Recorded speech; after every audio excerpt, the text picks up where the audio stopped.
நண்பர்கள் அனைவருக்கும் வணக்கம். ரொனால்டு ஜேம்ஸ் அப்படின்ற ஒருத்தர் வந்து பார்த்தீங்கன்னா 2014 அவருடைய 92வது வயதில் வந்து மரணம் அடைஞ்சிட்டாரு. ஆனால் அவர் இறந்தோடனே அவருடைய பற்றிய விஷயங்கள் அனைத்துமே வந்து அவர் இந்த மாதிரி இறந்துட்டாரு அப்படின்ற விஷயங்கள் வந்து எல்லா நியூஸ் பேப்பர் எல்லா மீடியாக்கள்லையுமே வந்து ரொம்பவுமே வந்து பரபரப்பாக வந்து பேசப்பட்டுச்சு. ஏன்னா அன்னைக்கு டேட்டில் அவர் கூட இறந்தவங்க மொத்தமாக வேர்ல்டு ஃபுல்லாக எவ்வளோ பார்த்தீங்கன்னா 3000 பேர் வந்து அன்னைக்கு வந்து இறந்துருக்காங்க. ஆனா அந்த 3000 பேர்த்தையுமே வந்து நியூஸ்ல காட்டியிருக்கணும்ல. ஆனா அவங்க எல்லாம் யாருமே காட்டல.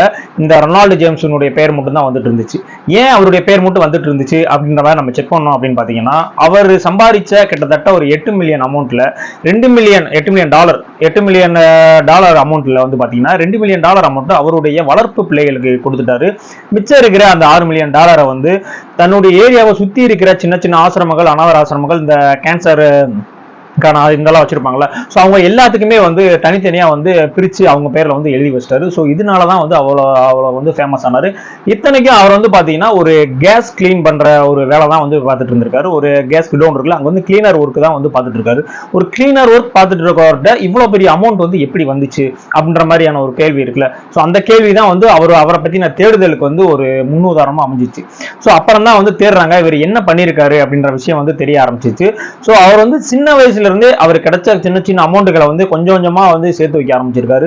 ஸோ அவர் அந்த மாதிரி சேர்த்து வச்ச அமௌண்ட் தான் வந்து பிற்காலத்தில் அவருடைய 92வது வயசுல அவருக்கு வந்து 8 மில்லியன் அந்த டாலர் அமௌண்ட் வந்து கிடைக்கிறதுக்கு வந்து அது வந்து உறுதுணையா இருந்துச்சு. ஸோ அவரை பொறுத்த வரைக்கும் இல்ல நம்மளையும் பொறுத்த வரைக்கும் பணம் அப்படின்றது வந்து பாத்தீங்கன்னா ஒரு ஸ்கில்லோ இல்ல வந்து அது வந்து அறிவு, ஒரு நாலேஜோ அப்படின்லாம் வந்து கிடையாது. பணம் என்பது வந்து ஒரு பிஹேவியர் அப்படின்ற மாதிரியான ஒரு தாட்டை வந்து சொல்றாரு. இப்போ நான் சொல்றது வந்து உங்களுக்கு புதுசா தெரியும், என்ன என்னென்னமோ சொல்றேன் அப்படின்னு. நான் ஃபுல்லா அந்த வீடியோ சொல்லும் போது வந்து உங்களுக்கு புரியும். ஸோ பணம் என்பது வந்து ஒரு அறிவு சார்ந்ததோ அல்லது ஒரு ஸ்கில் சார்ந்ததோ ஒரு நாலேஜ் சார்ந்ததோ வந்து அது கிடையாது. அது வந்து ஒரு பிஹேவியர் சார்ந்தது. ஏன்னா இப்ப நீங்க ஒரு நல்லா படிச்ச ஒரு ஆளும் அவனுடைய பிஹேவியர் வந்து கேவலமா இருக்கிறதுக்கு வாய்ப்பு இருக்கு. எதுவுமே படிக்காதவனுடைய பிஹேவியரும் நல்லா இருக்கிறதுக்கும் வாய்ப்பு இருக்கு. ஸோ அந்த தான் வந்து அவர் பணத்தை கூட வந்து கம்பேர் பண்றாரு. ஸோ பணம் என்பது வந்து ஒரு பிஹேவியர். அது வந்து நீங்க ஒரு உங்க நடத்தையின் மூலமா தான் வந்து நீங்க ஒரு பணத்தை வந்து நீங்க ஒரு ஹோல்ட் பண்ணி உங்க கையில வந்து வைக்க முடியும் அப்படின்ற மாதிரியான ஒரு விஷயத்த சொல்றாரு. ஸோ இப்போ வந்து நம்ம இந்த புக்கை வந்து பார்க்க போறோம். இந்த புக் வந்து பாத்தீங்கன்னா சைக்காலஜி ஆஃப் மணி அப்படின்ற மாதிரியான ஒரு டைட்டில் வந்து இந்த புக் வந்து ரிலீஸ் ஆச்சு. ஆனா இந்த புக் வந்து பாத்தீங்கன்னா 2020 லாக்டவுன் அந்த பீரியட்லயே வந்து இந்த புக் ரிலீஸ் ஆச்சு. ஆனா அப்போ வந்து பரவலா வந்து எப்பயுமே வந்து அந்த புக் பேசப்படல. 2022 தான் அந்த புக்கினுடைய தமிழாக்கம் வந்துச்சு. ஸோ அப்போ வந்து இந்த புக் படிச்சவங்க எல்லாருமே வந்து சொன்னாங்க, இந்த புக் வந்து ரொம்ப முக்கியமான புக்குப்பா, கண்டிப்பா வந்து எல்லாரும் படிங்க. புக்கு அதாவது பணத்தை பத்தின ஒரு அபிப்பிராயம் ஒரு எல்லாமே வந்து உங்களுக்கு வந்து மாறுறதுக்கான வாய்ப்பு இருக்கு. பணம்னா என்ன, எதுல இன்வெஸ்ட் பண்ணணும், யாரெல்லாம் வந்து பணக்காரரா இருக்காங்க, யாரெல்லாம் வந்து ஏழையா இருக்காங்க, ஒரு பணம் வந்து உங்களை என்னென்ன உங்க வாழ்க்கையில செய்யும் அப்படின்ற எல்லா விஷயங்களுமே வந்து இந்த புக்ல வந்து கொடுத்திருந்தாங்க. இப்ப ரீசெண்டா ஏன் இந்த புக் வந்து ஃபேமஸ் ஆச்சு அப்படின்னு பாத்தீங்கன்னா, ஆக்டர் அரவிந்த் சாமி அவர்கள் வந்து ஒரு இன்டர்வியூல வந்து சொல்லியிருக்காரு, கண்டிப்பா வந்து உங்க லைஃப்ல வந்து இந்த சைக்காலஜி ஆஃப் மணி அப்படின்ற புக் வந்து நீங்க கண்டிப்பா படிங்க அப்படின்ற மாதிரி சொல்லியிருக்காரு. ஸோ அவர் சொன்னதுக்கு அப்புறம் இந்த புக்கினுடைய தேடுதல் வந்து இப்போ வந்து அதிகமாயிடுச்சு. உண்மையிலேயே வந்து இந்த புக்ல அப்படி என்னதான் இருக்கு அப்படின்ற விஷயத்தை தான் வந்து நம்ம வந்து இப்போ வந்து பார்க்க போறோம். இந்த புக்கை வந்து பாத்தீங்கன்னா மோர்கன் ஹவுசல் அப்படின்றவர் தான் வந்து எழுதியிருக்காரு, ரைட்டர். ஸோ அவர் வாழ்க்கையில நடந்த அவர் பார்த்த என்னென்ன விஷயங்கள்லாம் இருக்கோ அதெல்லாம் வந்து தொகுத்து தான் வந்து இந்த புக்கை வந்து அவர் வந்து ரைட் பண்ணியிருக்காரு. ஸோ அவர் வந்து இதுல வந்து நிறைய விஷயங்கள் சொல்றாரு. ஸோ அதுல வந்து நான் மொத்தமா படிச்சு அதை சுருக்கி அவர் என்ன சொல்ல வந்தாரு அப்படின்ற அந்த கருத்தை மட்டும் நான் வந்து கரெக்டா வந்து உங்களுக்கு சொல்லிடுறேன். ஏன்னா அப்பதான் வந்து உங்களுக்கு புரியும். ஏன்னா அந்த புக்கு நீங்க ஆடியோவா கேட்டாலே வந்து 5.5 மணி நேரம் வந்து ஓடிட்டு இருக்கும். புக் ஃபிலிம்லாம் இருக்கும், ஆடியோவா கேட்டீங்கன்னா 5.5 மணி நேரம் ஓடிட்டு இருக்கும். நீங்க புக்கை படிக்கணும்னா வந்து கொஞ்சம் டைம் ஆகும். ஸோ அதனால வந்து அதுல என்ன சொல்ல வராங்க, அந்த பணம் சார்ந்த அந்த பார்வை வந்து எப்படி இருக்கு அப்படின்னு ஒரு விஷயத்தை மட்டும் நான் இதன் மூலமா வந்து சொல்லிடுறேன். முதலாவதா நம்மளுடைய அந்த எழுத்தாளர் என்ன சொல்ல வர்றாரு அப்படின்னா, அவர் வந்து பாத்தீங்கன்னா வந்து அமெரிக்கால வந்து ஒரு கார் பார்க்கிங் இதுல வந்து வேலை பார்க்குறாரு. அதாவது வந்து இப்போ ஒரு பெரிய மால் இருக்குன்னா அந்த மாலுக்கு போறதுக்கான கார் வந்துச்சுன்னா அந்த காரோட கீ வந்து அவர்கிட்ட கொடுத்துருவாங்க. ஸோ இவர் வந்து அந்த காரை வந்து எடுத்துட்டு போயிட்டு அந்த பார்க்கிங் ஏரியால வந்து பார்க் பண்ணிடுவார். ஸோ அதுதான் வந்து இவருடைய வந்து வேலையாவே இருந்துச்சு. ஸோ ஒரு நாளைக்கு வந்து பல கார்களை வந்து பார்ப்பாரு. ஒரு நாளைக்கு ஃபோர்டு பார்ப்பாரு, ஒரு நாளைக்கு ஃபெராரி பார்ப்பாரு, ஒரு நாளைக்கு ஹுண்டாய் பார்ப்பாரு, இந்த ஜாக்வார், இந்த மாதிரி நிறைய வந்து எம்ஜி ஹெக்டர், இந்த மாதிரி நிறைய கார் வந்து அவர் வந்து பார்த்துக்கிட்டே இருக்காரு. ஸோ அதெல்லாம் பார்த்துக்கிட்டே இருக்கும் போதே வந்து அவருக்கு வந்து ரொம்பவுமே வந்து ஒரு ஆசை வருது. ஒரு எக்ஸ்பென்சிவான ஒரு பொருள், விலை மதிப்பு அதாவது அதிகமா இருக்கிற ஒரு பொருள் மேல வந்து ஒரு ஆசை எல்லாத்துக்கும் வர்றது நியாயம் தானே. ஸோ இவருக்கு வந்து அந்த பொருள் மேல வந்து ஆசை வருது. ஸோ அப்பதான் வந்து அவருக்கு வந்து ஒரு மைண்ட்ல வந்து ஒரு தியரி வந்து தோணுது. என்னதான் வந்து அவர் வந்து அவ்வளவு ரிச்சா ஒரு காரை வாங்கி ஒருத்தர் வந்து கொடுத்தாலுமே நம்ம வந்து இவ்வளவு நாளா வந்து அந்த காரை மட்டுமே தான் ஃபோக்கஸ் பண்ணிட்டு இருக்கோமே ஒழிய அந்த காரை வந்து யார் கொண்டு வந்து கொடுத்தா யார் ஓட்டுறா அப்படின்ற விஷயம் வந்து நம்ம மைண்டுக்கு வந்து வரவே இல்லை. ஸோ எப்பயுமே வந்து ஒரு மனிதனுடைய மைண்ட் எதிரில் இருக்கும் அப்படின்னு பார்த்தீங்கன்னா அது யார் வச்சிருக்கான்றதுலாம் பிரச்சனை இல்லை, என்ன வச்சிருக்காங்க, அந்த எக்ஸ்பென்சிவான பொருள் என்ன அப்படின்றதுலாம் நம்மளுடைய மைண்ட் வந்து போகுது அப்படின்ற மாதிரியான ஒரு விஷயத்தை வந்து கண்டுபிடிக்கிறாரு. அது மட்டும் இல்லாம நீங்க என்னதான் வந்து ஒரு ஒரு எக்ஸ்பென்சிவான ஒரு பொருளை வந்து நீங்க வாங்கிருக்கீங்க, வெளியில வந்து நான் பெரிய பணக்காரன் அப்படின்னு நீங்க காட்டினா மத்தவங்க வந்து அதே மாதிரி அவங்களுக்கு ஆசை வருமா அப்படின்ற மாதிரி நீங்க கேள்வினா ஆசைலாம் வராது, பொறாம தான் வரும் அப்படின்ற மாதிரி ஒரு விஷயத்தையும் சொல்றாரு. நீங்க எவ்வளவு பெரிய எக்ஸ்பென்சிவான பொருளை நீங்க கொண்டு வந்து அவங்கள காட்டினாலும் சரி இல்ல வெளிப்படுத்தினாலும் சரி, ஸோ அது வந்து அவங்களுக்கு வந்து சரி நம்மளும் அவன மாதிரி பணக்காரன் ஆகணும் அப்படின்ற மைண்ட் வந்து அவங்களுக்கு வந்து வராது. கண்டிப்பான முறையில் அவங்களுக்கு வந்து ஒரு பொறாம தான் வரும். ஸோ இவங்கெல்லாம் வந்து இந்த மாதிரியான கார்லாம் வச்சிருக்காங்களே அப்படின்ற மாதிரியான ஒரு மைண்டு தான் வரும் அப்படின்ற மாதிரி வந்து எழுத்தாளர் வந்து ஒரு தியரி சொல்றாரு. அடுத்து வந்து பாத்தீங்கன்னா அவர் வந்து ரிச் அண்ட் வெல்த் அப்படின்னு ரெண்டு விஷயம் சொல்றாரு. நம்ம வந்து ரிச்சும் வெல்த்தும் ரெண்டு ஒன்று தான் நினைச்சிட்டு இருந்தோம், ஆனா அவர் வந்து ரெண்டு விஷயமா சொல்றாரு. அதாவது இப்போ ஒருத்தன் வந்து ஒரு ஃபெராரி கார்ல வந்து வாரான் அப்படின்னா நம்மளுடைய மைண்ட் என்ன இருக்கும், அவன் வந்து ரொம்ப வந்து பணக்காரன், அங்க பாரு அந்த கார்லாம் வச்சிருக்கான் பாரு அப்படின்ற மாதிரியான தோணும். ஆனா ஆக்சுவலா வந்து அந்த இடத்துல வந்து உங்களுக்கு இன்னொரு டேட்டாவுமே கிடைக்கும். என்ன அப்படின்னா அவனுடைய சொத்து மதிப்பு இல்ல, இப்ப அந்த கார் வந்து ஒரு 5 கோடி ரூபாய் அப்படின்னா இப்ப அவனுடைய சொத்து மதிப்பு 100 கோடினா அதுல வந்து அவனுடைய 5 கோடி வந்து அவன் இழந்துட்டான் அப்படின்ற மாதிரியான ஒரு விஷயமும் இருக்கு. சில பேர் அந்த காரை வந்து லோன் கூட போட்டு வந்து வாங்கியிருக்கலாம். சோ அந்த இடத்துல நீங்க லோன் வாங்கிட்டீங்க அப்படின்னா இன்னொரு விஷயத்துல வந்து நீங்க கமிட் ஆயிட்டீங்க அப்படின்ற விஷயமும் இருக்கு. சோ ஒருத்தன் கார் வச்சிருக்கான் அப்படின்னா அதுல வந்து ரெண்டு டேட்டா இருக்கு. சோ நம்ம வந்து ரிச்சா இருக்கிறது வேற, வெல்த்தியா இருக்கிறது வேற. ரிச்சா இருக்கிறதுன்றது என்னன்னா நம்மளுடைய பணத்தை வந்து வெளியே காட்டிக்கிறது, அதுதான் வந்து ரிச். நான் வந்து இந்த பொருள் வாங்கிட்டேன், நான் வந்து நெக்லஸ் வாங்கிருக்கேன், வந்து வைர நெக்லஸ் வாங்கியிருக்கான் அப்படின்னு சொல்றாங்களா, அது வந்து ரிச். ஆனா வெல்த்தின்றது உன்னுடைய அமௌண்ட் வந்து இன்னொருல இன்வெஸ்ட் பண்ணுவான். அந்த வெல்த்தியா இருக்கும் எப்படின்னா எப்பயுமே வந்து அவன் தன்னுடைய நான் வந்து பணக்காரன் அப்படின்ற மாதிரியான ஒரு விஷயத்தை வந்து எப்பயுமே வந்து அவன் காட்ட மாட்டான். ஸோ வெல்த்தின்றது என்னன்னா அந்த பணத்தை வந்து வேற ஒரு விஷயத்துல வந்து இன்வெஸ்ட் பண்ணுவான். ஸோ ரிச்சா இருக்கவனும் சரி வெல்த்தியா இருக்கவும் சரி ரெண்டு பேருமே வந்து இப்போ 5 கோடி தான் வச்சிருப்பான். ஆனால் அந்த ரிச்சா இருக்கிறவன் அந்த 5 கோடிக்கு வந்து ரொம்ப எக்ஸ்பென்சிவான பொருள்லாம் வாங்கி காரு டைமண்ட் அந்த மாதிரிலாம் வாங்கி வெளியில வந்து காட்டுவான் நான் வந்து ரிச் அப்படின்னு. ஆனா அந்த வெல்த்தியா இருக்க பர்சன் எப்படி பண்ணுவான்னா அந்த அமௌண்ட் அந்த காரு அந்த மாதிரிலாம் வாங்காம அதாவது எதுலையா உள்ள நல்ல ஒரு இதுல வந்து இன்வெஸ்ட் பண்ணி அதை வந்து டபுள் ஆக்க தான் பார்ப்பான். ஸோ இதுதான் வந்து ஒரு ரிச் மேனுக்கும் ஒரு வெல்த்தி மேனுக்கும் உண்டான ஒரு வித்தியாசம் அப்படின்ற மாதிரி எழுத்தாளர் சொல்றாரு. ஆனா எப்பயுமே வந்து நம்ம மைண்டுக்கு வந்து ஒரு ரிச் அப்படின்னா யாரெல்லாம் வந்து ரொம்ப எக்ஸ்பென்சிவான கார் வச்சிருக்காங்க, யாரெல்லாம் வந்து டைமண்ட் நெக்லஸ் போட்டிருக்காங்க, யாரெல்லாம் வந்து கோல்டுல வந்து செயின் போட்டிருக்காங்க, அந்த மாதிரி ஆளா பார்த்து தான் வந்து நம்மளுக்கு வந்து ரோல் மாடல வந்து எடுத்துக்கிடுவோம். ஸோ அந்த மாதிரி ஆளை வந்து எப்பயுமே நீங்க வந்து ரோல் மாடல எடுத்துக்காங்க. ஒரு யார் ஒருத்தன் வெல்த்தியா இருக்கானோ ஸோ அவனை வந்து நீங்க ரோல் மாடல எடுத்துக்கங்க அப்படின்ற மாதிரி தான் வந்து எழுத்தாளர் சொல்றாரு. ஏன்னா இப்ப நீங்க உங்க ஏரியாலே பாத்துருக்கலாம், யாராவது பாத்தீங்கன்னா நிறைய பணம் வச்சிருப்பான், ஆனா அவனை பார்த்தா பாத்தீங்கன்னா ரொம்பவுமே வந்து சிம்பிளா இருப்பான், எது ஜொல்லு அது மாதிரிலாம் போட்டுட்டு இருக்க மாட்டான். ஆனா வந்து அவன் வெல்த்தியான ஆள் தான். அவனோட பேக்ரவுண்ட போய் செக் பண்ணி பாருங்க, அவ்வளவு வந்து அசட் எல்லாமே வந்து அவ்வளவு இருக்கும். ஆனா ரிச்னு சொல்லிட்டு நம்ம ஏரியால இன்னொருத்தர் இருப்பான், அவனை பாத்தீங்கன்னா சும்மா ஒரு வண்டி வாங்கினா கூட கேடிஎம் பைக் தான் வாங்கணும், ராயல் என்ஃபீல்டு தான் வாங்கணும்னு சொல்லிட்டு அந்த மாதிரி வந்து செலவழிச்சுட்டு இருப்போம். ஸோ எப்பயுமே வந்து நீங்க ரிச்ன்றத தவிர்த்துட்டு யார் வந்து வெல்த்தியா இருக்காங்களோ அவங்கள ரோல் மாடலா எடுத்து வந்து உங்க லைஃப் வந்து மூவ் பண்ணுங்க, அதுதான் வந்து சிறந்தது அப்படின்ற மாதிரியான ஒரு தாட்டையும் வந்து நம்ம எழுத்தாளர் சொல்றாரு. அடுத்து என்ன சொல்ல வர்றாரு அப்படின்னு பாத்தீங்கன்னா 1941 பாத்தீங்கன்னா வேர்ல்டு வார் வந்து நடந்துட்டு இருக்கு. ஸோ அந்த சமயத்துல ஜப்பான்லயும் ஜெர்மனிலையும் வந்து ஸ்டாக் மார்க்கெட் வந்து ஓவராலா வந்து டோட்டலா வந்து அடியாயிருச்சு, கிட்டத்தட்ட ஜீரோ வந்துருச்சு, அந்த அளவுக்கு வந்து அடியாயிருச்சு. ஆனா அதே சமயம் அமெரிக்கால வந்து பாத்தீங்கன்னா அதனுடைய ஸ்டாக் மார்க்கெட்டுடைய ரேஞ்ச் வந்து டாப்ல வந்து இருந்துச்சு. ஸோ இப்ப இவங்க ரெண்டுடைய மைண்ட் வந்து எப்படி இருக்கும் அப்படின்னு வந்து நீங்களே வந்து யோசிச்சு பாருங்க. இப்ப அமெரிக்கால ஸ்டாக் மார்க்கெட்ல இன்வெஸ்ட் பண்ணக்கூடிய மைண்ட் எப்படி இருக்கும் அப்படின்னா நம்ம வந்து க்ரோ ஆயிடுவோம் அப்படின்ற மாதிரியான மைண்ட் செட் இருக்கும். ஆனா இப்ப ஜெர்மன்லயும் ஜப்பான்லயும் அந்த ஸ்டாக் மார்க்கெட் இன்வெஸ்ட் பண்ணவனுடைய மைண்ட் எப்படி இருக்கும், டோட்டலா வந்து இப்போ வந்து லாஸ் ஆயிடுச்சு, இனிமேல் நம்ம இதுல போட்டாலும் நம்மளுக்கு லாஸ் தான் ஆகும் அப்படின்ற மாதிரியான ஒரு மைண்ட் வந்து அவனுக்கு கண்டிப்பா வந்துடும் அப்படின்ற மாதிரி ஒரு விஷயத்தை வந்து எழுத்தாளர் சொல்றாரு. அது மட்டும் கிடையாது, எமோஷனல் மெமரி அப்படின்ற மாதிரியான ஒரு விஷயம் வந்து எல்லா மனிதனுக்குள்ளயுமே இருக்கும். நீ என்னதான் வந்து உங்களுக்கு வந்து ஒரு பழக்கப்பட்டதாகவே இருந்தாலும் அதுல வந்து உங்களுக்கு ஒரு பெரிய லாஸ் ஏற்பட்டுருச்சு அப்படின்னா கண்டிப்பா வந்து நீங்க வந்து திரும்ப அந்த பணத்தை வந்து அதில் இன்வெஸ்ட் பண்றதுக்கு வந்து நீங்க வந்து ஒரு பயம் வரும் அப்படின்ற மாதிரியான விஷயத்தை வந்து சொல்றாரு. இப்போ உதாரணமா சொல்லணும்னா ஒரு ரம்மி விளையாடுறீங்க அப்படின்னு வச்சுக்கோங்களேன், ரம்மி விளையாண்டுட்டு இருக்கீங்க, ஒரு 4-5 வருஷமா வந்து விளையாண்டுறீங்க, நீங்க நல்லாவே ரம்மி விளையாடக்கூடிய ஆள் தான். ஸோ அதனால வந்து எப்பயுமே வந்து ஜெயிச்சுக்கிட்டே இருக்கீங்க. கிட்டத்தட்ட உங்க அக்கௌண்ட்ல வந்து ஒரு 10 லட்ச ரூபா வரைக்கும் நீங்க ரம்மியில ஜெயிச்சிட்டீங்க.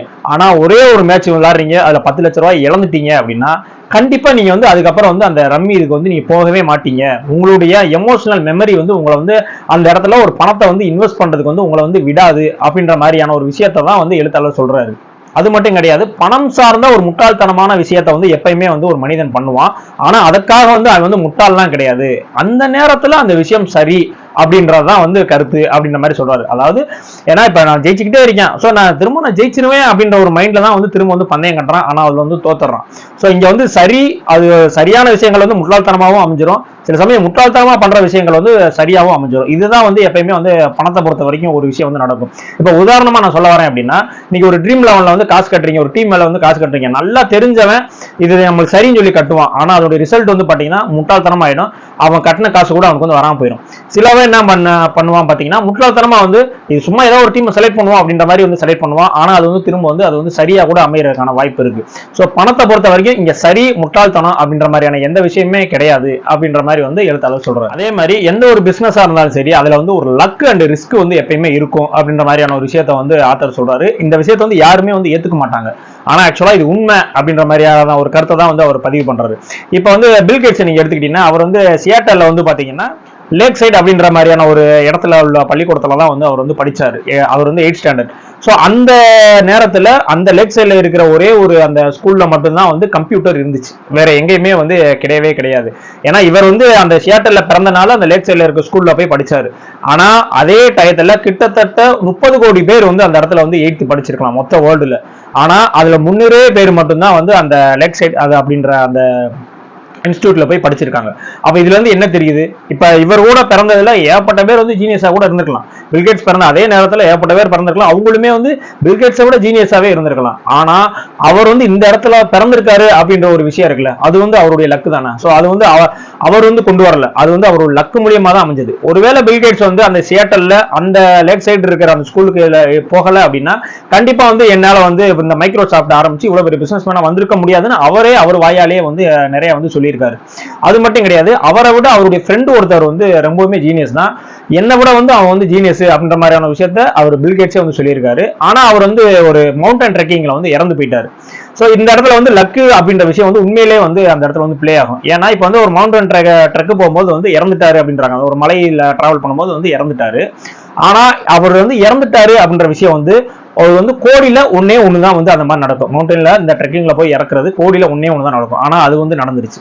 ஆனா பில் கேட்ஸுக்கு வந்து அந்த ஸ்கூல்ல பர்டிகுலர் ஸ்கூல்ல இருக்கிற அந்த ஒரே ஒரு கம்ப்யூட்டர் கிடைக்கிற ஒரு இடத்துல வந்து நான் பிறந்துட்டேன் அப்படின்றது அவருக்கு பொறுத்த வரைக்கும் அது லக்கு தான். ஸோ எப்பயுமே வந்து எந்த ஒரு வேலையா இருந்தாலுமே வந்து எந்த ஒரு உழைப்புமே நீங்க போட்டாலுமே அந்த இடத்துல லக்கு அப்படின்ற ஒரு விஷயம் வந்து கண்டிப்பா இருக்கும் அப்படின்றதான் வந்து சொல்றாரு. ஏன்னா கண்டிப்பா பில் கேட்ஸ் அந்த இடத்துல பிறக்கவே இல்லை அப்படின்னா கண்டிப்பா இன்னைக்கு மைக்ரோசாஃப்ட் இருந்திருக்காது அப்படின்ற விஷயம் தான் உண்மை.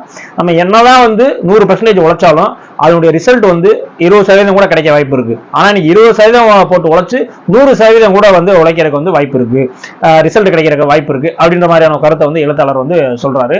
அது மட்டும் கிடையாது, நீங்க வந்து மிகப்பெரிய பிசினஸ் மேன் பெரிய பெரிய ஆள்லாம் போய் கேட்டீங்கன்னா உங்களுக்கு லக்கு இருக்கு அப்படின்ற மாதிரியான ஒரு விஷயத்த சொன்னோம்னா கண்டிப்பா வந்து அவங்க வந்து ஒத்துக்கிறவே மாட்டாங்க. ஏன்னா அவங்கள பார்த்து பொறாம போறோம் அப்படின்ற மாதிரி எல்லாம் கூட சொல்றதுக்கான வாய்ப்பு இருக்கு. ஆனா உண்மையிலே வந்து கண்டிப்பா வந்து அந்த இடத்துல லக்கு அப்படின்ற விஷயம் வந்து ஏதாவது ஒரு விதத்துல வந்து பிளே ஆகுது அப்படின்ற மாதிரி தான் வந்து சொல்றாங்க. உங்களுக்கு உதாரணமா சொல்லணும்னா இப்ப நீங்க ஆக்டர் அருண் விஜய் வந்து எடுத்துக்கோங்க. ஸோ அவர் வந்த பீரியட்ல வந்து பாத்தீங்கன்னா விஜய் அஜித் 2 பேருமே வந்து காம்படிஷன்ல இருந்தாங்க. ஸோ இவரால் வந்து அந்த இடத்துல வந்து போட்டி போட்டு மேல வர முடியல. ஆனா இப்ப சிவகார்த்திகேயன் எடுத்துங்க, அவர் 20 படம் தான் நடிச்சிருக்காரு. இப்பயே வந்து அவர் டாப் 1 ரேங்குக்கு வந்து ரேசிங்ல வந்து இருக்காரு. ஏன் அப்படின்னா இப்போ வந்து காம்படிஷன் கிடையாது, எல்லாம் ஆளாளுக்கு ஒரு திசையில அரசியல் அதுன்னு போயிட்டாங்க. ஸோ இப்போ காம்படிஷன் கிடையாது, சீக்கிரம் வந்துட்டாரு. ஸோ இந்த பீரியட்ல அவர் நடிக்க வந்தது அப்படின்ற ஒரு விஷயம் வந்து லக்கு தானே. ஸோ என்னதான் நீ வந்து உழைப்ப போட்டாலும் அந்த இடத்துல ஒரு லக்கு அப்படின்ற விஷயம் வந்து கண்டிப்பா இருக்கும் அப்படின்றதான் வந்து எழுத்தாளருடைய கருத்து. அடுத்ததா வந்து எழுத்தாளர் என்ன சொல்றாரு அப்படின்னா, பணம் வந்து எப்பயுமே வந்து இது போதும் அப்படின்ற மாதிரியான உங்க மைண்ட் வந்து என்னைக்குமே வந்து வரவே வராது. என்னைக்குமே வந்து இன்னும் வேணும் இன்னும் வேணும் இன்னும் வேணும் அப்படின்ற மாதிரி தான் வந்து உங்க மைண்ட் போய்கிட்டே இருக்கும். இப்ப உதாரணமா நீங்க வந்து ஒரு ரம்மி விளையாடுறீங்க அப்படின்னா அதுல வந்து நான் 100 ரூபாய் வச்சிருக்கேன், அந்த 100 ரூபாயை வந்து உள்ள போட்டு நான் வந்து ஜெயிச்சு ஒரு 1000 ரூபாய் எடுத்துருவேன் அப்படின்ற மாதிரி மைண்ட் செட்ல நீங்க போய் விளையாண்டீங்க அப்படின்னா கண்டிப்பா அதுல 1000 ரூபாய் கிடைச்சோன்னே இது போதும்னு சொல்லிட்டு கண்டிப்பா நீ வந்து வரமாட்டீங்க. திரும்ப அந்த 1000 ரூபாயை திரும்ப இன்வெஸ்ட் பண்ணுவோமா, திரும்ப போடுவோமா, போட்டு இன்னும் கொஞ்சம் அதிகமா வருமா அப்படின்ற மாதிரி தான் வந்து மைண்ட் போய்கிட்டே இருக்கும். ஸோ இது வந்து ஒரு தவறான விஷயம் அப்படின்ற மாதிரி தான் வந்து சொல்றாரு. அதாவது உன்னுடைய தேவைக்கு உள்ள ஒரு பணத்தை தேவையில்லாத ஒரு விஷயத்த வந்து இன்வெஸ்ட் பண்றல, இது வந்து முட்டாள்தனம் அப்படின்ற மாதிரி சொல்றாரு. அதாவது இப்ப வந்து உங்க அம்மாவுக்கு வந்து நீங்க உடம்பு சரியில்லை, ஆனா உங்க கையில 100 ரூபாய் இருக்கு, இந்த 100 ரூபாய் கொண்டு போய் ஆஸ்பத்திரியில காமிச்சோம்னா அம்மா வந்து பாத்துருவாங்க அப்படின்ற மாதிரியான ஒரு மைண்ட் செட் இருக்கு. ஆனா இதே ஒரு 1000 ரூபாய் இருந்துச்சுன்னா ஒரு பிரைவேட் ஹாஸ்பிட்டல்லே கொண்டு போய் வந்து நல்லபடியா அம்மாவை பார்த்துக்கலாம் அப்படின்ற மாதிரி 2 மைண்ட் இருக்கு. ஸோ அப்போதைக்கு உங்க கையில 100 ரூபாய் இருந்துச்சுன்னா அந்த 100 ரூபாயை கொண்டு போய் உங்க அம்மாவை கொண்டு போய் ஹாஸ்பிட்டல்ல காட்டு அப்படின்றதான் கரெக்ட். இல்ல நான் அந்த 100 ரூபாயை வந்து இந்த சீட்டு லாட்ல போட்டுட்டு நான் 1000 ரூபாயை எடுத்து அதுக்கப்புறம் எங்க அம்மாவை நான் வந்து பிரைவேட்ல போய் கொண்டு போய் காட்டுவேன்னு சொல்லல, அது வந்து ஒரு மிகப்பெரிய முட்டாள்தனம் அப்படின்ற மாதிரி தான் எழுத்தாளர் வந்து சொல்றாரு. ஸோ பணம் பொறுத்த வரைக்கும் எப்பயுமே வந்து அது போதும் அப்படின்ற மாதிரி ஒரு மைண்ட் செட் வந்து யாருக்குமே வரவே வராது. ஸோ அது வந்து எப்பயுமே வந்து உங்களுக்கு வேணும் வேணும் அப்படின்ற மாதிரியான மைண்ட் செட்ல தான் இருக்கும். நீங்க எப்பயுமே வந்து உங்க பணத்துக்கான ஒரு கோலை வந்து எப்பயுமே வந்து செட் பண்ணிக்கோங்க. ஸோ அந்த கோலை வந்து யாருக்காகவும் மாத்திக்காதீங்க. அது எப்பயுமே வந்து அந்த கோல் இதுதான் கோல் அப்படின்னா அதை போய் நீங்க வந்து ரீச் பண்றதுக்கான வேலைகளை மட்டும் நீங்க வந்து பார்த்துக்கிட்டே இருங்க. ஒருவேளை அப்படி நீங்க ரீச் பண்ணிட்டீங்க அப்படின்னா திரும்ப உங்க மைண்ட் வந்து சரி ஓகே நம்ம தான் ரீச் பண்ணிட்டேன் அப்படின்னு வராது. திரும்ப அடுத்த என்ன என்ன அப்படின்னு தான் பணத்தை பொறுத்த வரைக்கும் உங்க மைண்ட் மாறிக்கிட்டே இருக்கும் அப்படின்ற மாதிரி தான் எழுத்தாளர் வந்து சொல்றாரு. அடுத்த வந்து பாத்தீங்கன்னா காம்பவுண்ட் எஃபெக்ட் அப்படின்ற மாதிரியான ஒரு விஷயத்த வந்து சொல்றாரு. இது ரொம்பவுமே வந்து ஒரு இன்ட்ரெஸ்டிங்கான ஒரு டாபிக். இந்த காம்பவுண்ட் எஃபெக்ட்ன்றது கண்டிப்பா அதை கேளுங்க. இது வந்து ஒரு லைஃபுக்குமே வந்து உங்களுக்கு வந்து யூஸ் ஆகும். அதாவது மிகப்பெரிய இன்வெஸ்டர் யாரு அப்படின்னு பாத்தீங்கன்னா வாரன் பஃபெட் அப்படின்றவர் தெரியும், உங்களுக்கு எல்லாத்துக்குமே தெரிஞ்சிருக்கும். அவருடைய சொத்து இப்ப பாத்தீங்கன்னா $84.5 மில்லியன் வந்து அமெரிக்க டாலர் தான் வந்து அவருடைய சொத்து. ஆனா அதுல வந்து பாத்தீங்கன்னா அவருடைய 60 வயசுக்கு அப்புறம் தான் அவர் மிச்சம் இருக்கிற அந்த 60 வயசுக்கு அப்புறம் தான் வந்து $82.5 அமெரிக்க டாலர் வந்து பில்லியன் அமெரிக்க டாலர் வந்து அவருக்கு அந்த வயசுக்கு மேலதான் வந்து கிடைச்சிருக்கு. சோ அப்ப வந்து இவ்வளவு வருஷமா வந்து என்ன பண்ணாரு அப்படின்னு பாத்தீங்கன்னா அவர் வந்து ஒரு இன்வெஸ்டர்னு சொன்னல. சோ அதுல வந்து இந்த காம்பவுண்ட் எஃபெக்ட்ன்ற மாதிரியான ஒரு விஷயத்துல வந்து இன்வெஸ்ட் பண்றாரு. முதல்ல இந்த காம்பவுண்ட் எஃபெக்ட் அப்படின்றதான என்ன அப்படின்றத சொல்றேன். அப்பதான் வந்து அவர் எப்படி வந்து சின்ன சின்னதா இன்வெஸ்ட் பண்ணி இவருடைய 60-65 வயசுல வந்து இவ்வளவு பெரிய அமௌண்ட் வந்து அவர் கிடைச்சிச்சு அப்படின்ற மாதிரி விஷயம் வந்து உங்களுக்கு புரியும். ஒரு ஆள் வந்து செஸ் விளையாண்டுட்டு இருக்கான். சோ அப்ப வந்து ஒரு ராஜா சொல்றாரு இந்த செஸ் வந்து எனக்கு ரொம்ப பிடிச்சிருக்கு, இது நீங்க தான் கண்டுபிடிச்சீங்களா அப்படின்னோடனே அவன் ஆமாங்க நான் தான் கண்டுபிடிச்சேன் அப்படின்ற மாதிரி சொல்றான். சோ உங்களுக்கு என்ன வேணும் நீங்க கேளுங்க அப்படின்னோடனே அவன் சொல்றான் எனக்கு ஒரு ₹1 கொடுங்க அப்படின்ற மாதிரி சொல்றான். என்னங்க நான் மிகப்பெரிய ஆளு வெறும் ₹1 கேட்கறீங்களே அப்படின்னோடனே இல்லங்க இந்த மொத்தம் இந்த செஸ்ல வந்து 64 கட்டம் இருக்கு. ஃபர்ஸ்ட் கட்டத்துல வந்து எனக்கு ₹1 வைங்க எனக்கு வந்து போதும். செகண்ட் கட்டத்துல வந்து அதனுடைய டபுள் இன்ட்டு அப்படியே வைங்க. அப்படி அதாவது ஃபர்ஸ்ட் கட்டத்துல ₹1 வச்சீங்கன்னா செகண்ட் கட்டத்துல 1x1 அப்படி அந்த மாதிரி வைங்க. இப்போ செகண்ட் இதுல வந்து ₹2 வைப்பீங்க. ஸோ அடுத்த கட்டத்துல 2x2 ₹4 வைக்கணும். ஸோ அடுத்த கட்டத்துல 4x4 16 அந்த மாதிரி வைக்கணும். அதாவது அதை நீங்க வந்து ஸ்கொயர் போட்டுக்கிட்டே போற மாதிரி அந்த மாதிரி.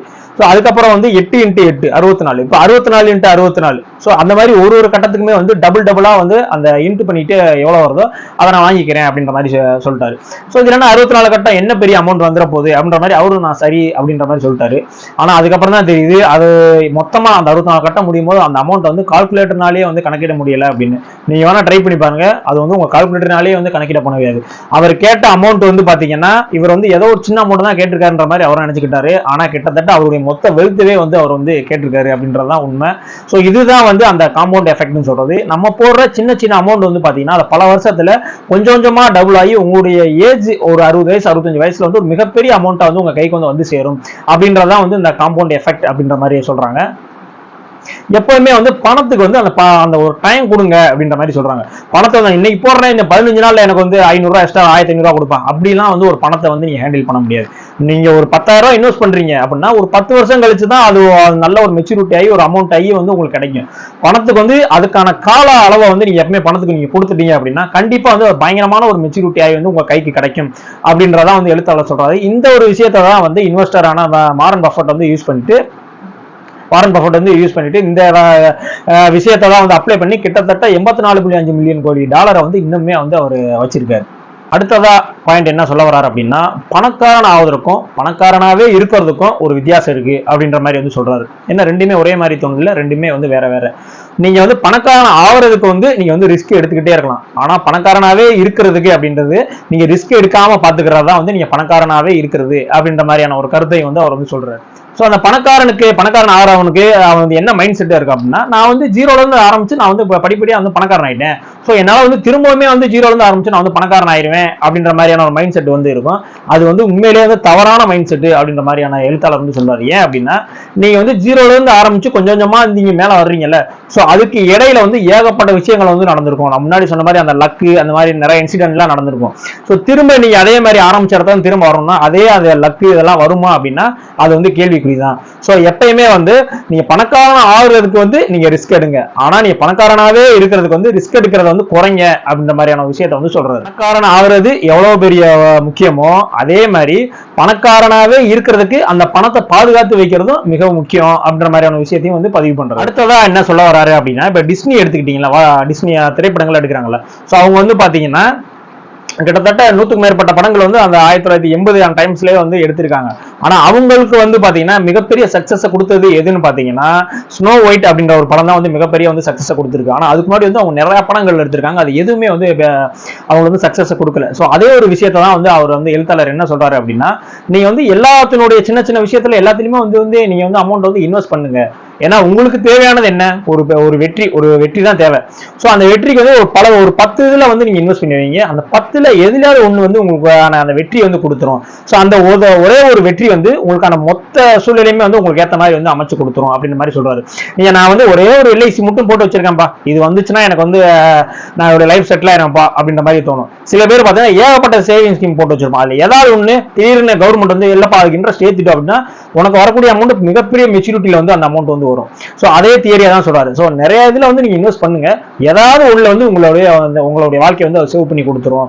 ஸோ கண்டிப்பா வந்து நம்ம வந்து ஒரு இன்வெஸ்ட் பண்றோம் அப்படின்ற மாதிரி மைண்ட் செட் வந்துருச்சு அப்படின்னா நிறைய ஸ்கீம் அதுல இருந்து இன்வெஸ்ட் பண்ணுவோம். ஏன்னா நமக்கு தேவை ஒரே ஒரு வெற்றி தான், அந்த ஒரே வெற்றியில நம்ம கிடைச்சிட்டாலுமே நம்மளுடைய மொத்த கடனை அடைச்சிடலாம், நம்மளுடைய மொத்த வாழ்வை வந்து மாற்றிடலாம் அப்படின்ற மாதிரி தோணுதுல. ஸோ அந்த விஷயத்தை தான் வந்து அவர் வந்து ஃபாலோ பண்ண சொல்றாரு. ஏன்னா எப்பயுமே வந்து ஒரே ஒண்ணுல மட்டும் தான் இன்வெஸ்ட் பண்ணிருக்கேன், அந்த ஒரே ஒண்ணு தான் என்கிட்ட இருக்கு அப்படின்ற மாதிரி வச்சுக்காம ஒரு 2-3 இது வைங்க. அப்பதான் வந்து மிச்சம் 3மே வந்து விழுந்தாலும் ஏதாவது ஒன்று சக்சஸ் ஆகும்போது வந்து உங்களுக்கு வந்து அதை ஈக்குவல் பண்ணிடும் அப்படின்ற மாதிரி சொல்றாரு. அதான் அவர் என்ன சொல்ல வராரு அப்படின்னு பாத்தீங்கன்னா 1970 வந்து பாத்தீங்கன்னா எண்ணெயினுடைய பற்றாக்குறை வந்து அதிகமாயிடுச்சு. அந்த டைம்ல வந்து அதிகமா வந்து காரு அதுன்னு எல்லாம் ஆரம்பிச்சு ரொம்பயுமே வந்து அதனுடைய பற்றாக்குறை வந்து அதிகமாயிடுச்சு. ஸோ இப்பயுமே வந்து காரு எல்லாமே அதிகமாயிட்டு தான் இருக்கு. அப்ப இன்னுமே எண்ணெயினுடைய வரத்து வந்து குறைஞ்சிருக்கணும்ல, ஆனா இப்ப குறையில, நம்ம அதிகமாவே சேவிங் வச்சிருக்கோம். ஸோ அப்ப என்ன நடந்திருக்கு அந்த இடத்துல அப்படின்னு பாத்தீங்கன்னா இப்போ வந்து நம்மளோட டெக்னாலஜி வந்து கொஞ்சம் அப்டேட் ஆயிடுச்சு. இப்போ வந்து ஒரு வண்டி வந்து ஒரு 300 கிலோமீட்டர் போறதுக்கு வந்து ஒரு 10 லிட்டர் டீசல் வந்து யூஸ் ஆகுது அப்படின்னா இப்போ உள்ள டெக்னாலஜி படி ஒரு 300 கிலோமீட்டர் போறதுக்கு வந்து ஒரு 5 லிட்டர் போட்டா போதும்பா அப்படின்ற அளவுக்கு வந்து ஈஸி பண்ணிட்டாங்க. ஸோ அதாவது நம்மளுடைய கோல் அந்த 300 கிலோமீட்டர் போறதுதான். ஆனா அந்த இடத்துல டெக்னிக்கல் ஒரு வேலை பார்த்து நம்மளுடைய தேவையை வந்து குறைக்குது. குறைச்சு இந்த 5 லிட்டர்லயே வந்து நீ போயிடலாம் அப்படின்ற மாதிரி வந்து சொல்லுதுல. ஸோ அதான் வந்து அவர் சொல்றாரு, உங்களுடைய தேவையை குறைத்தால் நீங்க தான் வந்து பணக்காரன் அப்படின்னு சொல்றாரு. இதை ஆக்சுவலா வள்ளலாரே வந்து சொல்லியிருப்பாரு, தேவையை குறைச்சா எல்லாருமே வந்து பணக்காரன் தான் அப்படின்னு. ஸோ இதே விஷயத்தை தான் வந்து எழுத்தாளர் மோர்கனும் வந்து இதே விஷயத்தை தான் சொல்றாரு. உங்களுடைய தேவையை வந்து ஃபர்ஸ்ட் நீங்க கம்மி பண்ணுங்க, அப்படி கம்மி பண்ணீங்க அப்படின்னா கண்டிப்பா வந்து நீங்க தான் பணக்காரர் அப்படின்ற மாதிரி ஒரு விஷயத்த சொல்றாரு. இப்போ நீங்க ஒரு 10,000 சம்பளம் வாங்கிட்டு இருக்கீங்க அப்படின்னா மாசம் வந்து நான் 2,000 வந்து சினிமா பார்த்துட்டு இருக்கேன், ஊர் சுத்திட்டு இருக்கேன் அப்படின்னா சோ அது வந்து உங்களுக்கு தேவையில்லாததுதான். அந்த தேவை நீங்க குறைச்சிங்க அப்படின்னா அந்த இடத்துல உங்களுக்கு 2,000 ரூபாய் வந்து மிச்சமாகும். சோ அந்த 2,000 ரூபாய் நீங்க எல்ஐசியில போட்டீங்க அப்படின்னா அது ஒரு 10 வருஷம் 20 வருஷம் கழிச்சு ஒரு மிகப்பெரிய அமௌண்ட்டை வந்து உங்க கைக்கு வந்து கொடுக்கும் அப்படின்ற மாதிரியான விஷயத்தை தான் சொல்றாரு. சோ உங்களுடைய தேவையை குறைத்தால் கண்டிப்பா வந்து நீங்களும் பணக்காரன் தான். அதை வந்து நீங்க வந்து எவ்வளவு சம்பளம் வாங்கினாலும் சரி, ஏன்னா நீங்க எவ்வளவு சம்பளம் வாங்கணும் அப்படின்ற விஷயம் வந்து உங்க கையில கிடையாது, ஆனா நீங்க எவ்வளவு சேமிப்பு பண்ணலாம் அப்படின்ற விஷயம் உங்க கையில தான் இருக்கு. ஏன்னா நீங்க பாக்குற வேலைக்கு வந்து 10,000 கொடுக்கலாம், 15,000 கொடுக்கலாம், ஆனா எவ்வளவு அமௌண்ட் கொடுத்தாலும் அதை நான் இவ்வளவு அமௌண்ட் எடுத்து வச்சிருவேன் சேவிங் அப்படின்ற மாதிரியான விஷயம் அது உங்க கையில தான் இருக்கு. ஸோ அந்த விஷயத்தை தான் வந்து எழுத்தாளர் வந்து இந்த விஷயத்துல வந்து இந்த இதுல பாயிண்ட்ல வந்து உங்களுக்கு சொல்ல வர்றாரு. அடுத்து என்ன சொல்ல வராரு அப்படின்னு பாத்தீங்கன்னா, இந்த பணம் வந்து நீ சேர்த்து வை, அது வந்து உன்னை வந்து காத்துக்கிடும், உனக்கான நேரத்தை வந்து அது வந்து கொடுக்கும். ஸோ பணம் வந்து எப்பவுமே உங்களுக்கு ஒரு ஃப்ரீடத்தை கொடுக்கும் அப்படின்ற மாதிரி சொல்றாரு. நீங்க வந்து ஒரு ரிச்சா இருக்கீங்க, ஒரு அமௌண்ட் எல்லாம் வச்சிருக்கீங்க அப்படின்னா நீங்க ஒரு மால்குள்ள போறீங்கன்னா இந்த ட்ரெஸ் தான், இந்த ட்ரெஸ் எனக்கு பிடிச்சிருக்குன்னு உங்களை ரேட்டே நீங்க பார்க்காத அளவுக்கு வந்து உங்களை எடுக்க வைக்கும். ஏன்னா உங்கள்கிட்ட வந்து அந்த அளவுக்கு வெல்த் இருக்கு, ஏன்னா என்கிட்ட வந்து நான் அவ்வளவு வந்து காசு வச்சிருக்கேன் அப்படின்ற மாதிரி விஷயம் இருக்கு. ஸோ அந்த இடத்துல வந்து பணம் வந்து உங்களுக்கு வந்து ஒரு ஃப்ரீடத்தை வந்து கொடுக்கும். ஆனா அதே மாதிரி அந்த பணத்துக்காக உங்களுடைய ஃப்ரீடத்தையும் வந்து நீங்க இழந்துடக்கூடாது. ஓகேங்களா? நான் வந்து சம்பாதிக்கணும் செய்யணும்னு சொல்லிட்டு சில பேர் ஃபேமிலி எல்லாம் விட்டுருவாங்க, ஃபேமிலி அதை எக்கடா கட்டு அதை எங்கிட்ட கிடக்கு அப்படின்ற மாதிரி வந்து அந்த பணத்தை நோக்கி வந்து ஓடிட்டு இருப்பாங்க. ஸோ அந்த மாதிரி வந்து விஷயங்களை வந்து பண்ணாத. ஆக்சுவலா வந்து பணம் வந்து உனக்கு என்ன கொடுக்கணும் அப்படின்னா உன்னுடைய ஃப்ரீடத்தை வந்து கொடுக்கணும். ஆனா உன்னுடைய ஃப்ரீடத்தையே வந்து அந்த பணம் பறிச்சுக்கிற மாதிரி இருந்துச்சுன்னா அந்த பணத்தை நோக்கி வந்து நீ வந்து ஓடாத அப்படின்ற மாதிரியான விஷயத்தையே வந்து எழுத்தாளர் மோர்கன் அவர்கள் வந்து சொல்றாரு. ஏன்னா பணம் தான் வந்து உங்களுக்கு அந்த ஃப்ரீடத்தையே கொடுக்குது. ஏன்னா கையில் நான் நிறைய வந்து காசு வச்சிருக்கேன், அதனால என்னால எது வேணா வாங்க முடியும், எது வேணா செய்ய முடியும் ஒரு ஃப்ரீடத்தை வந்து உங்களுக்கு கொடுக்குது. ஆனா அதே பணமே வந்து இப்போ வந்து உங்க வீட்டுல யாருக்கும் வந்து உடம்பு சரியில்லை, ஸோ அவங்க போய் ஹாஸ்பிட்டல்ல பாருப்பா அப்படின்னா அவெல்லாம் பார்க்க மாட்டேன், நீங்க போய் காட்டிக்கிங்க, நான் வந்து ஆஃபீஸ் போறேன் அப்படின்ற மாதிரி போனேன்னா ஸோ அந்த மாதிரி விஷயங்கள் வந்து வேணாம் அப்படின்ற மாதிரி சொல்றாரு. ஏன்னா உங்களுக்கு அந்த ஃப்ரீடத்தை கொடுக்கறதே அந்த பணம் தான். ஆனா அந்த பணத்துக்காக நீ வந்து உங்க ஃப்ரீடத்தை இழந்துட்ட அப்படின்னா அப்படி ஒரு பணம் வந்து உங்களுக்கு தேவையில்லை அப்படின்ற மாதிரி தான் வந்து ஒரு பதிவு பண்றாரு. ஸோ இதுதான் வந்து அந்த சைக்காலஜி ஆஃப் மணி அப்படின்ற புக்கில் அவர் சொல்லக்கூடிய அந்த கருத்துக்கள். இதுதான் கிட்டத்தட்ட ஒரு 10 வரைக்கும் நான் சொல்லிட்டே நினைக்கிறேன். இன்னும் ஒரு 10 இது இருக்கு, இன்னும் 10 ஒரு சார்புகள் 10 கருத்துக்கள்லாம் இருக்கு. ஸோ இந்த வீடியோ உங்களுக்கு பிடிச்சிருந்துச்சு, உண்மையிலே வந்து இன்னமும் நான் பணத்தை பத்தி நான் நிறைய தெரிஞ்சுக்கணும், அந்த பணம் சார்ந்த உளவியல் சார்ந்த அந்த விஷயங்கள்லாம் நான் வந்து புரிஞ்சுக்கணும், எதெல்லாம் இன்வெஸ்ட் பண்ணலாம், எதெல்லாம் இன்வெஸ்ட் பண்ணக்கூடாது, பணம் வச்சிருக்கான அறிவாளியா பிரில்லியண்டா இல்ல பணம் இல்லாதவங்களாம் முட்டாளா, அந்த மாதிரி எல்லா கேள்விக்குமே வந்து இந்த புக்ல வந்து விடை இருக்கு. ஸோ இதற்கான அடுத்த பாகம், இந்த பாகம் உங்களுக்கு பிடிச்சிருந்துச்சு டிப்ஸ் வேணும்னு சொன்னீங்கன்னா அதுக்கான அடுத்த பாகத்தை வந்து நான் வந்து கண்டிப்பா வந்து போடுவேன். ஸோ எப்பயுமே வந்து ஒரு விஷயத்த தெரிஞ்சுக்கிறீங்க அப்படின்னா அது வந்து ஃபுல்லா தெரிஞ்சுக்கங்க. எதையுமே வந்து அறகுறையா தெரிஞ்சுக்கிட்டீங்க அப்படின்னா அது எந்த நேரத்திலுமே வந்து உங்களுக்கு வந்து பயன்படாது. ஸோ இந்த வீடியோ நீங்க பார்க்கும்போது என்னப்பா 25 நிமிஷம் ஆயிடுச்சு, 30 நிமிஷம் ஆயிடுச்சு கூட உங்களுக்கு தோணலாம். ஆனா இந்த வீடியோவை கண்டிப்பா உன்னிப்பா கேட்டீங்கன்னா பணம் பத்தின ஒரு சின்ன புரிதல் வந்து உங்களுக்கு வந்து ஏற்படும். ஸோ உண்மையிலேயே நீங்க நான் உங்களுக்கு சொல்லிட்டேன், இதன் மூலமா உங்களுக்கு ஒரு சின்ன புரிதல் ஏற்பட்டுச்சு அப்படின்னா கண்டிப்பா எனக்கு சந்தோஷம் தான். கண்டிப்பா நம்மள அடுத்த வீடியோ வந்து இதனோட தொடர்ச்சியை வந்து நான் வந்து போடுவேன். ஓகே, இந்த வீடியோ பிடிச்சிருந்துச்சு அப்படின்னா உங்க ஃப்ரெண்ட்ஸ் எல்லாருக்குமே ஷேர் பண்ணுங்க. முடிஞ்ச அந்த பேங்க்ல ஒர்க் பண்றவங்க, அக்கௌண்ட்ஸ்ல இருக்கவங்க, ஸோ அவங்களுக்குலாம் சொன்னீங்கன்னா இன்னுமே கொஞ்சம் ஒரு கிளாரிட்டி வந்து அவங்களுக்கு கிடைக்கும் அப்படின்றதான் என்னுடைய கருத்து. ஸோ இதே மாதிரியான அடுத்த ஒரு வீடியோல வந்து சந்திக்கலாம். நன்றி.